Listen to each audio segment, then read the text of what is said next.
So I'm going to skim this. I don't just verbatim it because it's just quicker. Oh, also, maybe there'll be what I was talking about earlier, how they say, they talk from as if they're Survivor players about the game. Maybe they'll show that, I don't know. If I read it all, maybe I'd see it. Kicking things off in July, we released one of the largest updates to date. This update rebalanced around 40 perks and completely overhauled the game's progression system. Further progression and balance changes would be made throughout this year. Matchmaking incentives were also introduced to help alleviate long queue times. This is true. Long queue times are not a thing anymore, and provide a new avenue to earn blood points. In September, an early preview of the finishing Mori was tested on the public test build. Yep. This new mechanic brought trials to a gruesome end, allowing killers to finish off a survivor with style. We've collected plenty of feedback throughout this test, and the team is hard at work implementing it. So, if you remember, this finishing Mori system went hand in hand with Unbreakable at base. I wonder if they'll mention that.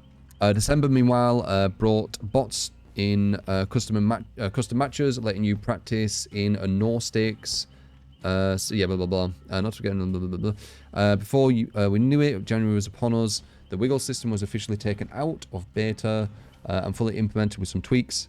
We also improved the queuing experience, allowing you to browse various menus. Blah blah blah blah blah.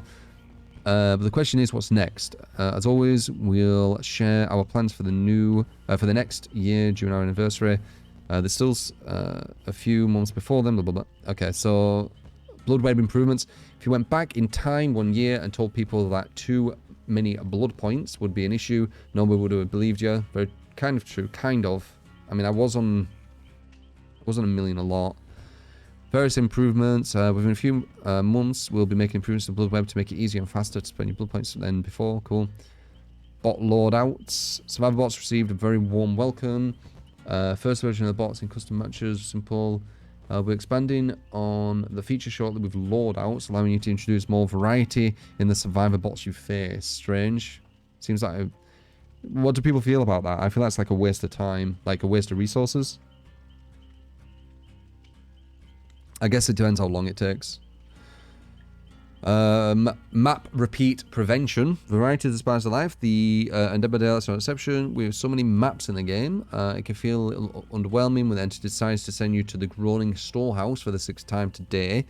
Even if it's your favorite map, eventually you'll want a breath of fresh air. Soon we'll introduce a new mechanic which guarantees you won't. What about if they use map offerings though? I guess that will negate it. You won't be sent to the same map twice in a row, and the odds of being sent to the same map will be decreased, yet still possible for the next matches. Okay, that's okay. Visual terror radius this past year, we've been working hard to make Dead by Daylight more accessible. As I said, that's completely fine. Visual update. The Realm Beyond continues. We're in the process of visually updating one of our older realms by now. You probably know what to expect. We'll save the teasers for when this update is a little closer. That said, there aren't many realms left to update, so you've got a pretty good chance of guessing which one it is. I don't think that's Asylum, unless you're talking about something else. They've done Asylum before. Is a clue here? Oh, wait. They've done this.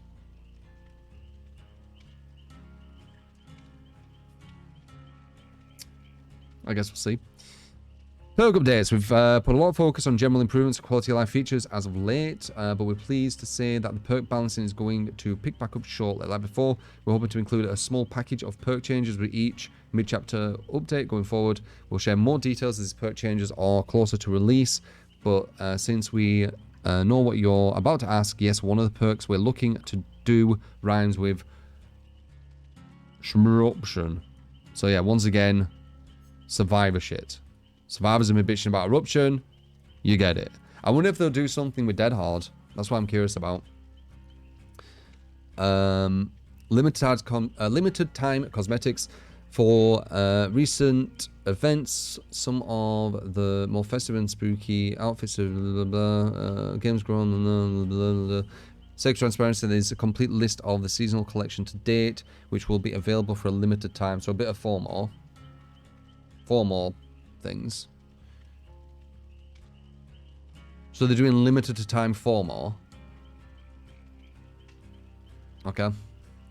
Where was these perks that apparently looked like... Oh, they're just showing killer. Yeah, I think they've just grabbed perks, though. You are right, they are just showing killer perks. But... I don't think I'd look too much into that. Yeah.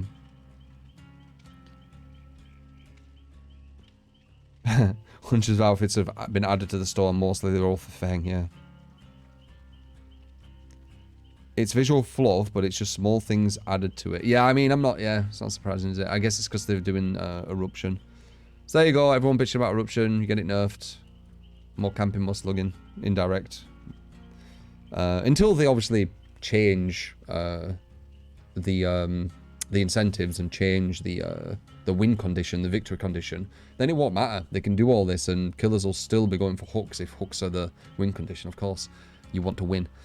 So, but yeah, I think that's pretty much everything, right? So quick skim.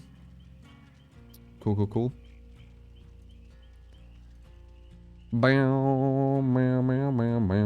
All my calls are spot on. Yep.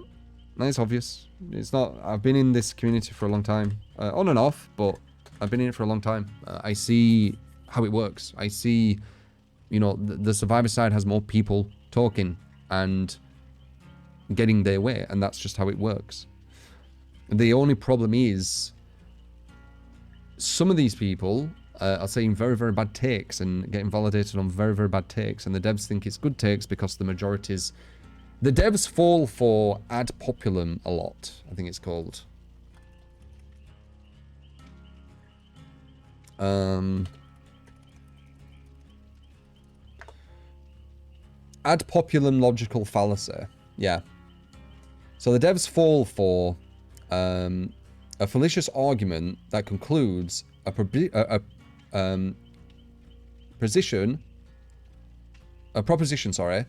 must be true because so many or most people believe it. It's a logical fallacy. It's not real. That doesn't mean it's true. But they fall for it a lot. It's called ad populum. Latin for argument to the people. So it's a fallacious argument that concludes that a proposition must be true because so many or most people believe it. If many believe it so, it is so. Devs.